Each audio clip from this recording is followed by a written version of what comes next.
Hello મિત્રો, progress કિચનમાં આપનું સ્વાગત છે। તો આજે આપણે બનાવીશું ગાજર અને બીટનો હલવો। તો તેના માટે મેં 3 નંગ ગાજર લીધા છે। વજનમાં જોઈએ તો આ 300 ગ્રામ જેટલા છે અને 2 નંગ બીટ લીધા છે। આ બીટ જોઈએ તો 100 થી 150 ગ્રામ જેટલું વજન છે અને તેની સાથે 250 ml દૂધ લીધું છે અને 100 ગ્રામ માવો લીધો છે।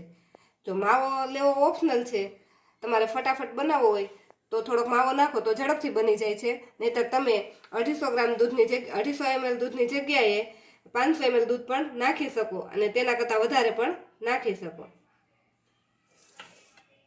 અહીં મેં 100 ગ્રામ જેટલી ખાંડ લીધી છે અને 20 થી 25 નંગ જેટલા કાજુ અને બદામ લીધા છે, તેને મેં આ રીતે ઝીણા ટુકડા કરી લીધા છે અને 2 થી 3 ચમચી આપણે ઘી જોશે અને થોડાક ડ્રાયફ્રૂટ મેં આ રીતે ગાર્નિશિંગ માટે લીધા છે। તો ગાજર અને બીટને મેં આ રીતે છાલ ઉતારીને પહેલેથી તૈયાર રાખેલા છે। તો હવે આ ગાજરને આપણે ખમણી લઈશું। આ રીતે મીડિયમ કાણાવાળી ખમણીથી આપણે ગાજરને ખમણીશું। જો આપણા ગાજર જાડા હોય તો તેની વચ્ચે જે પીળો ભાગ હોય તે ભાગ કાઢી નાખવાનો।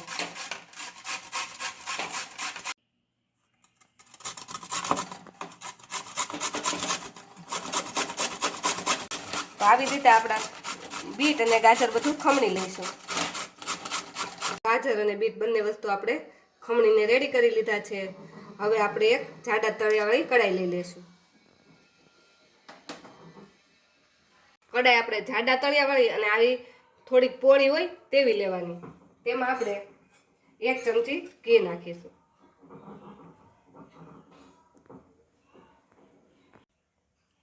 આપણું આ ઘી ગરમ થાય એટલે તેમાં આપણે જે કાપીને ડ્રાયફ્રૂટ રાખેલા છે તેને આપણે તળી લઈશું।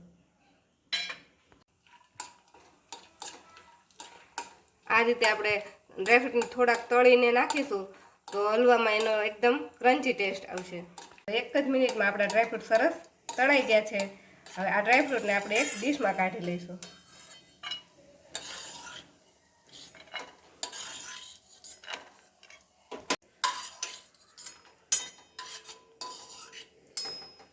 ડ્રાયફ્રૂટ તળાઈને રેડી થઈ ગયા છે।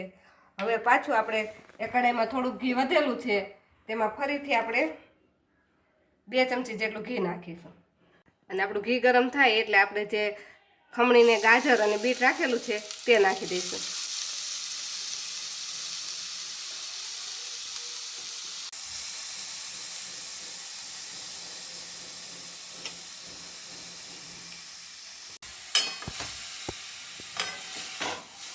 હવે આ ગાજર અને બીટને આપણે આ રીતે ઘી સાથે મિક્સ કરી અને શેકી લઈશું। આ રીતે ગાજર અને બીટનો આપણે મિક્સરમાં બનાવીશું તો એનો કલર પણ એકદમ સરસ આવશે અને તે ખાવામાં પણ ખૂબ જ ગુણકારી છે। બીટ બધાને કાચું પસંદ નથી હોતું, સલાડમાં કે તેમ બીટ નથી ખાતા, પણ આ રીતે જો આપણે હલવો બનાવીને આપીશું તો બધા જ તે હોંશે હોંશે ખાશે। તો આપણે 4 થી 5 મિનિટ માટે ઘીમાં આ રીતે ગાજર અને બીટને શેકી લીધું છે। આ રીતે આપણે ઘીમાં ગાજર અને બીટ શેકશું એટલે જે ગાજર અને બીટનો કાચો ટેસ્ટ હોય એ દૂર થઈ જશે અને તેમાં જે વધારાનું પાણી હશે તે પણ બળી જશે અને ગાજર આપણા સોફ્ટ થઈ જશે।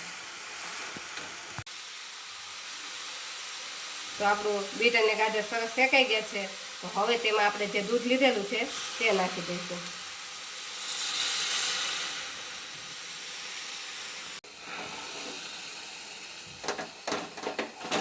દૂધ નાખી અને આપણે મિક્સ કરી દઈશું અને થોડીક વાર આપણે ગેસને ફૂલ કરી દઈશું।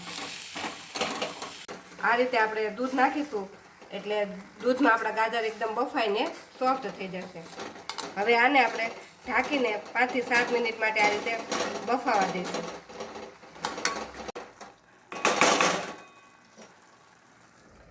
અને વચ્ચે વચ્ચે આને આપણે ખોલી અને હલાવતા જશું। 4 થી 5 મિનિટમાં 2 થી 3 વાર આપણે એને હલાવીશું। 5 થી 7 મિનિટ થઈ ગઈ છે અને આપણા ગાજર અને બીટમાં બધું જ દૂધ બળી ગયું છે।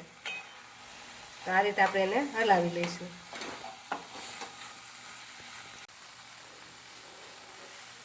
હવે આપણે તેમાં જે આપણે ખાંડ લીધેલી છે તે નાખીશું।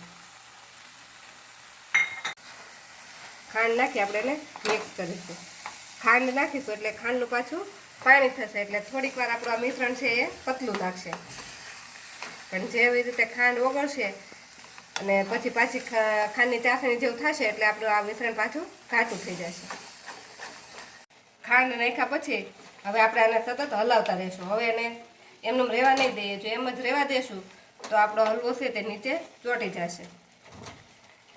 તો બધી આપણી ખાંડ ઓગળી ગયા પછી આપણું મિશ્રણ ફરીથી આવું ઘાટું થઈ ગયું છે. તો હવે આપણે જેમાં માવો લીધો છે તે નાખીશું. આ માવાની જગ્યાએ તમે મિલ્ક પાવડર પણ નાખી શકો.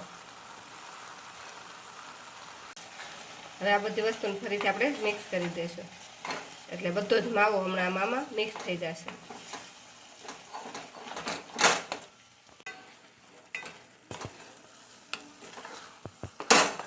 હવે માવો નાખી ફરીથી આપણે આને 4-5 મિનિટ આ રીતે હલાવવું પડશે. આ રીતે હલાવશું અને જ્યારે આ સાઈડમાંથી ઘી છૂટું પડે ત્યાં સુધી આપણે આને રીતે હલાવતા રહેવાનું છે. તો આપણો હલવો એકદમ હવે કડક થઈ ગયો છે. 5 થી 7 મિનિટ આ રીતે હલાવ્યો તે આપણો એકદમ કડક થઈ ગયો છે અને જો એ હવે પેનની સપાટીને પણ છોડી દેવા લાગ્યો છે. તો હવે આપણે જે તળીને રાખેલા છે ડ્રાયફ્રૂટ તે નાખી દઈશું. હવે ડ્રાયફ્રૂટને આપણે હલવામાં મિક્સ કરી દઈશું અને 1 મિનિટ માટે હજુ આપણે આને રહેવા દઈશું.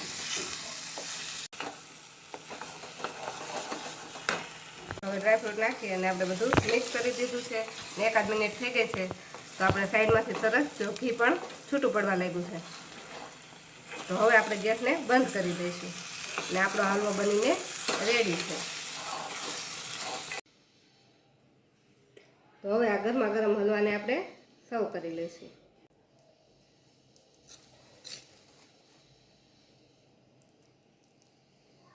આપણે ડ્રાયફ્રૂટની ચિપ્સ નાખી દઈશું અને એને ગાર્નિશિંગ કરી લઈશું.